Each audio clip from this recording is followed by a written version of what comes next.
उहाँ हुनुहुन्छ हाम्रो साकेला गाउँपालिका 2 रतनसाको वडा सचिव चन्द्रकिरण पुन हैन।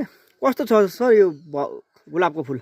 एकदम राम्रो छ हैन यो हजुर फुल। हजुर यो फुलबाट यहाँ अब धेरै प्रकारको फुल छन् यो घरमा चाहिँ हैन। हजुर तर धेरै फुल हुँदाखेरि पनि यो फुलमा मात्रै यो मौरीहरू भमराहरू झुलिरहेको छन् कि। हजुर अब यसले यहाँ जस्तो अब यो फुलमा मौरीले अब रस चाहिँ लिन्छ हैन। हजुर योबाट हामीले एउटा कुरा सार्वजनिक प्रशासनमा एउटा सिक्नुपर्ने चाहिँ एउटा के हो भने चाहिँ शासक वर्गलाई र कर्मचारी तन्त्रले पनि हजुर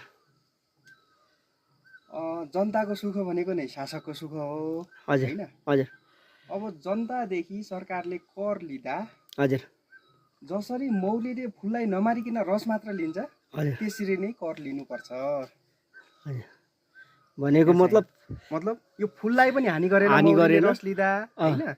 अब त्यसै गरी सरकारले पनि जनताबाट कर लिँदा चाहिँ जनतालाई पनि हानि नहोस् र लिएको पनि थाहा नहोस्।